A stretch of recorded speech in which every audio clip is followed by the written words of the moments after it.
Bonjour, je m'appelle Francis Busigny et je viens vous voir pour avoir votre appui pour légaliser un nouveau mode de sépulture qui s'appelle l'humusation, une pratique qui est enfin 100% écologique.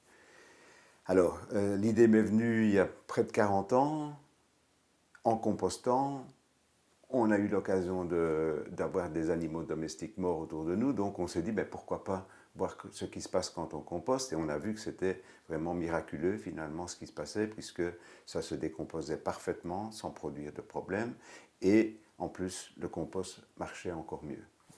Et donc pour moi, c'était déjà limpide, c'était être composté que je voulais quand je serais mort. Malheureusement, la loi n'a pas évolué depuis lors, donc je me suis décidé à faire en sorte qu'elle le devienne. C'est pour ça que je viens vous voir. Et donc, pourquoi légaliser cette pratique sur les humains? Ben parce que les pratiques actuelles qu'on a à disposition, les seules légales, c'est en fait tout sauf faire ce qui se passe dans la nature. Le modèle qui nous inspire, c'est celui de la forêt. Puisque là, c'est parce qu'on ne va pas enterrer les restes de ce que la terre a produit, donc les feuilles, les branches d'arbres, les déjections des animaux, les animaux morts, même les arbres morts, que les arbres poussent tout seuls. Et donc, évidemment qu'on ne va pas aller mettre le corps comme ça dans la forêt, ça ne serait pas acceptable dans nos coutumes, mais par contre, on peut reproduire les conditions dans lesquelles ça pourrait se passer en utilisant 3 mètres cubes de broyat de bois d'élagage pour pouvoir ensevelir le corps, non pas dans la terre, mais sur le sol, dans ce monument vivant où la microfaune du sol aura les mêmes conditions qu'en forêt, de température, d'humidité, pour qu'elle vienne faire le travail de décomposition en accord avec la microflore intestinale. Et c'est ensemble qu'en quelques mois, tout sera décomposé. Et donc par rapport aux pratiques actuelles où on emballe le corps comme pas deux et où on va le déposer à 2 mètres de profondeur dans un cercueil le plus étanche possible, donc où il n'y a pas les bonnes conditions de carbone, azote, où il n'y a pas la bonne humidité, la bonne aération et surtout pas l'action de la microfaune du sol, ben évidemment, on n'a pas du tout le même résultat que le résultat qu'on va obtenir. Quand on incinère, évidemment, jamais ça ne pourra être rendu correctement aux couches superficielles. Et c'est pourtant grâce à ça que, en forêt, les arbres poussent tout seuls. On n'a pas besoin d'aller mettre des engrais, des pesticides, ni de retourner le sol pour qu'on ait des arbres qui soient très beaux. Donc, au niveau de la pollution et de la consommation d'énergie, on est dans un tout autre cadre. Donc, il n'y a pas de pollution, puisque, en plus, la microfaune du sol, et ça, c'est vraiment, vraiment l'originalité du process, c'est que elle détruit les molécules chimiques. Alors que dans les pratiques actuelles, eh bien, les molécules chimiques vont contribuer à polluer l'environnement. Et ça, donc, c'est grâce au fait que c'est l'infiniment petit qui va, en fait, non pas manger la personne, mais découper en petits morceaux les molécules chimiques, et comme les molécules organiques, pour aboutir en 12 mois à cette métamorphose des défunts en humus sain et fertile. Alors, on n'a évidemment pas l'occasion ici de développer, de vous donner réponse à toutes les questions qu'on pourrait se poser sur le process. C'est pour ça qu'on a fait un livre et on a dû se limiter pour n'avoir que 122 pages. C'est dire qu'il y a vraiment beaucoup d'aspects qu'on doit évoquer. Il y a certainement par après des questions qui vont venir à l'esprit. Et dans le livre, on a vraiment tout ce qu'il faut pour être apaisé et avoir en fait la certitude que finalement, grâce à l'humusation, on va réenchanter la mort.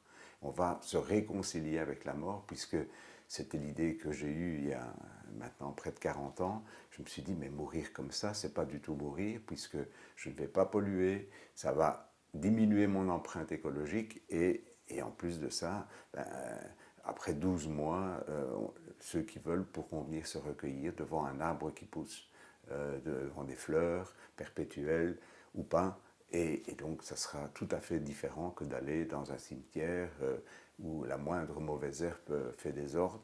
Ici, on va pouvoir recréer finalement des jardins forêts de la métamorphose, où là, ça sera tout à fait un autre plaisir pour aller se recueillir devant les arbres qui poussent grâce à la mise en humusation des personnes qui auront pu le faire grâce à votre intervention pour que ce procédé devienne légal. Alors, pour nous aider, si vous êtes convaincus, c'est envoyer à vos élus locaux l'acte de dernière volonté qu'on trouve donc sur le site internet humusation.org et aussi sous forme de ce flyer et l'envoyer par courriel à tous les élus locaux pour qu'ils l'aient nommément dans leur boîte, dans chaque boîte mail, pour qu'ils soient vraiment conscients qu'il faut témoigner auprès de leurs collègues qui sont au gouvernement, au Parlement, au Sénat, qu'il faut avoir une pratique plus écologique parce que, contrairement à ce que l'idée de certains, ça ne se passe pas bien du tout dans les cimetières ni autour des crématoriums. En tout cas, on casse systématiquement le cycle de la vie, donc il ne faut pas s'étonner qu'on ne puisse pas continuer à faire ces pratiques longtemps puisque ça menace l'avenir des générations futures. Alors que l'humusation serait même une action extraordinaire sur le climat, puisque un défunt pourrait produire 100 arbres ici en France, et avec les économies sur les funérailles, puisqu'on va gagner sur 4 postes importants, donc le cercueil, ça serait une location plutôt que l'achat.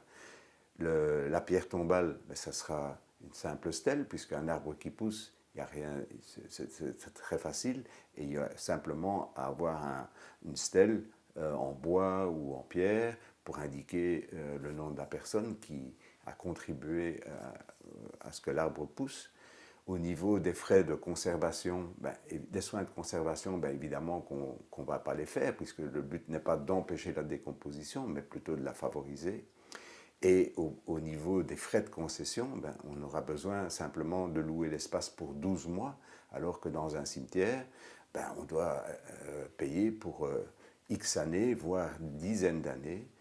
Donc on estime qu'on va pouvoir gagner entre 2 et 3 000 euros par funéraille, ce qui serait le budget capable de planter des arbres, non pas en France, mais en Afrique, où là, le besoin est énorme pour éviter l'avancée des déserts, donc de commencer à reboiser tout ce qui peut se faire en bordure des zones en voie de désertification.